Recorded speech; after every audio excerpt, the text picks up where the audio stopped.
in the throes of the discussion around the Farm Bill, the second largest piece of legislation that comes before Congress on a regular basis and touches on everything relevant to the food you eat here in the United States.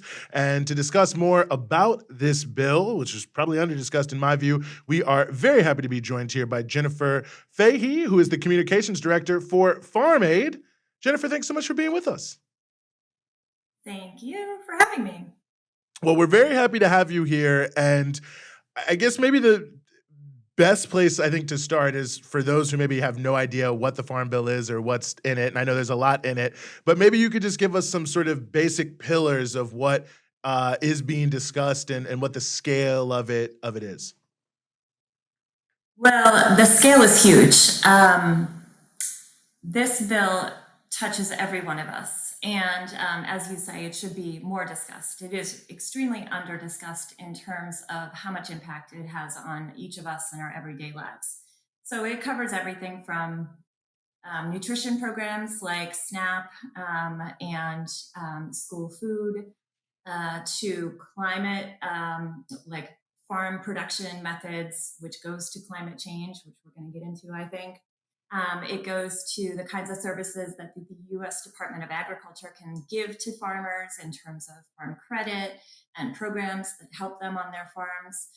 It goes to energy use, it goes to forestry, it goes to really cool, innovative programs that are coming out with each farm bill, which, by the way, happens only every 5 years. So every 5 years, we get this chance to really impact this really important legislation that probably we don't think about as much as we actually utilize it, given that we eat at least 3 times a day usually.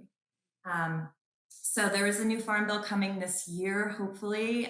This bill is often late because of its size, but it often is a priority of both parties to really pass and put in place in time. When it doesn't get passed by the deadline, which is September 30th, it ends up in a lot of problems. A lot of programs get suspended. There isn't funding. Farmer applications for programs get put on hold. It creates a big old mess. And particularly as we're moving into an election year, we really do hope that that momentum is there from both parties to move forward and get this bill passed.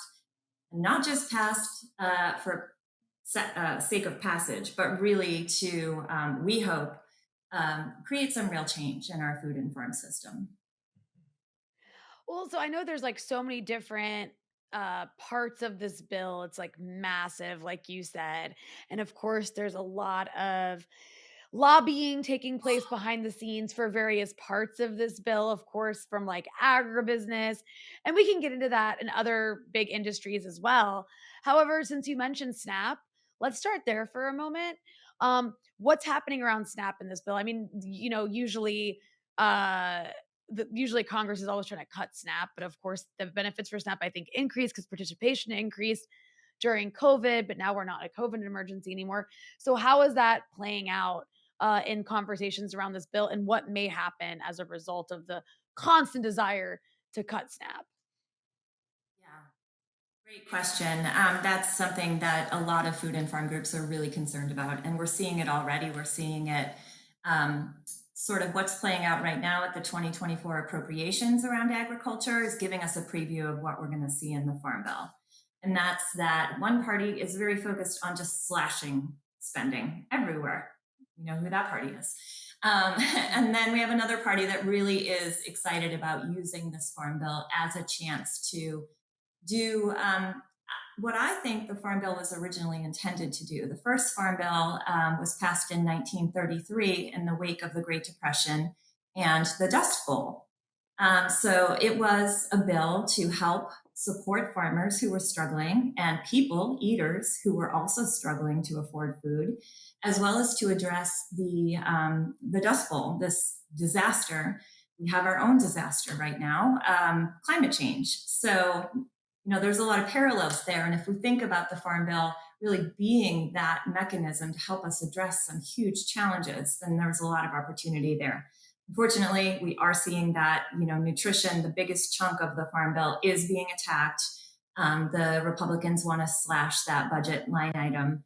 And the reality is that SNAP is one of the most beneficial federal programs out there. What those dollars do when they're invested in people who invest them in their communities has this multiplier effect that really impacts a lot of local communities. So this isn't just an entitlement program. This is a program that's doing rural and urban development. Another big thing is like historically, we've seen the Farm Bill as this handshake between nutrition and agriculture, sort of code words for urban and rural. The reality is now we have a huge hunger issue in rural communities too, and that's based on the disinvestment we've had over decades in rural communities. And that's also a disinvestment in independent family farmers because they are at the center of the economic engine of rural communities. And when we see farmers being pushed off the land, we see rural communities suffering, hospitals closing, schools closing, local banks and businesses closing. So it's all connected. Unfortunately, we are going to see that extreme split between the two parties. But hopefully, we're going to see some reconciliation there and some good movement moving forward. I would say that people are feeling optimistic that we have that momentum going into this farm bill. Mhm.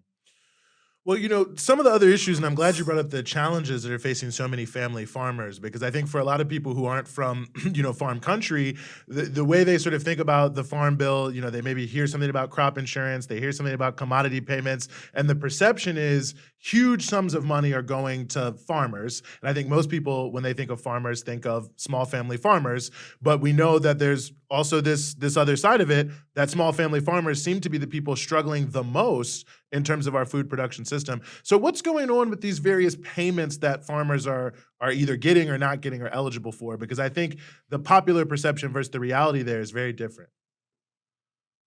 Well, yes, I think that's right. The popular perception is right in the sense that the majority of the money is going to large scale farmers who are doing pretty okay.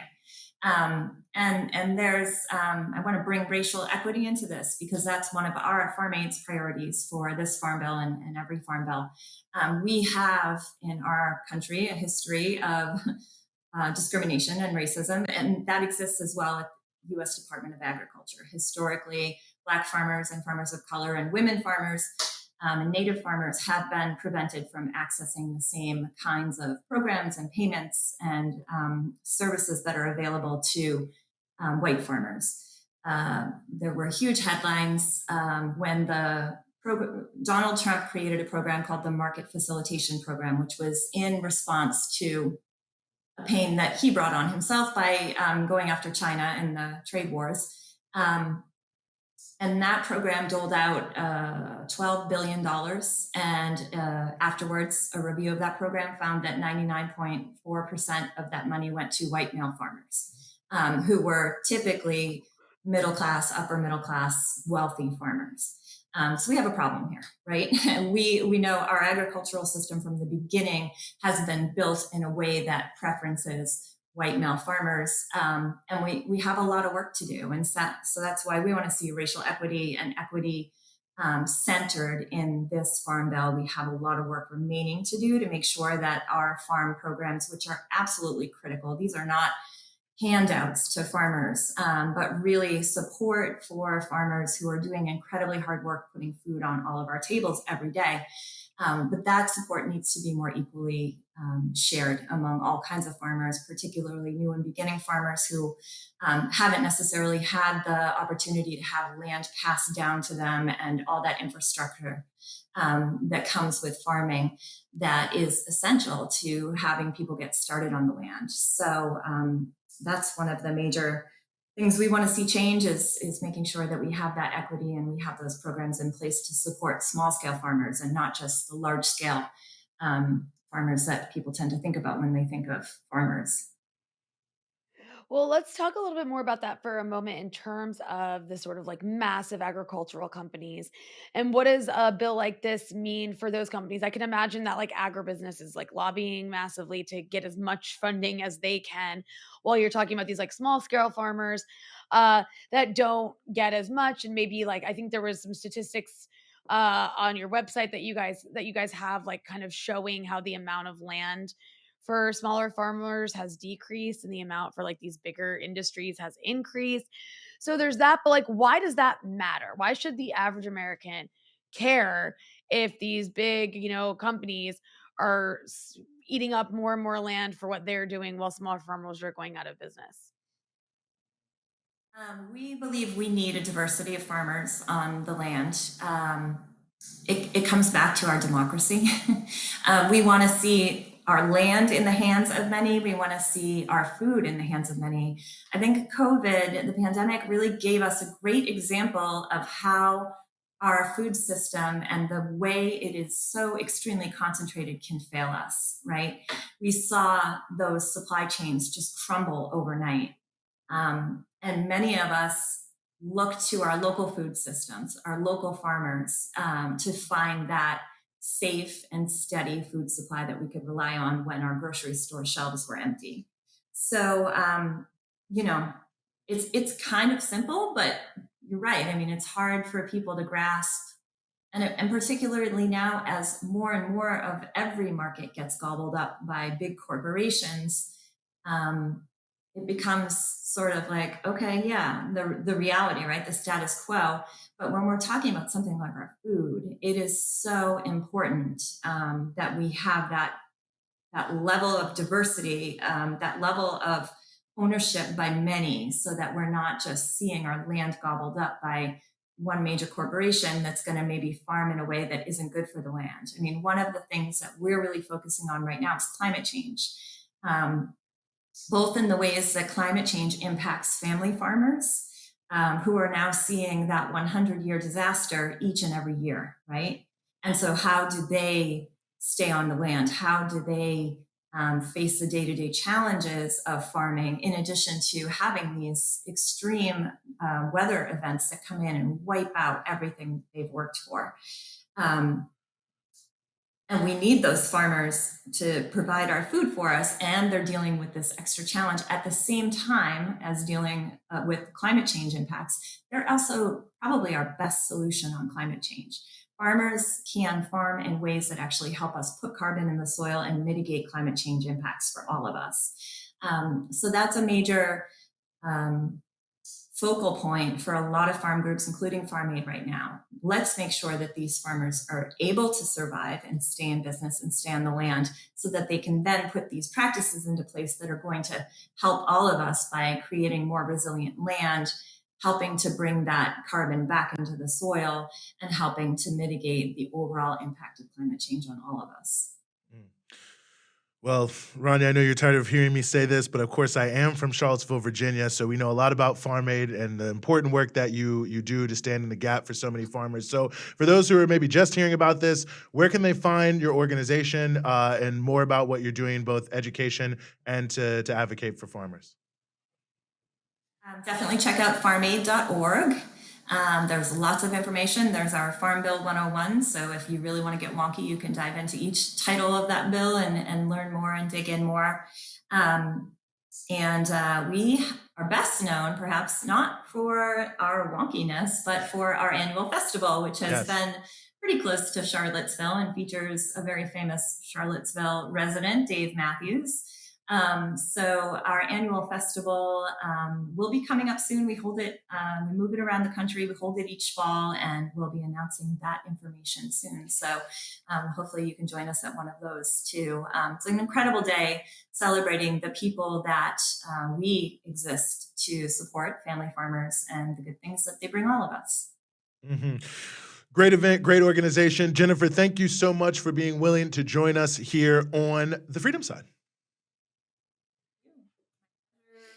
Fine, always, at all Yes, times. perfect. Thanks so much.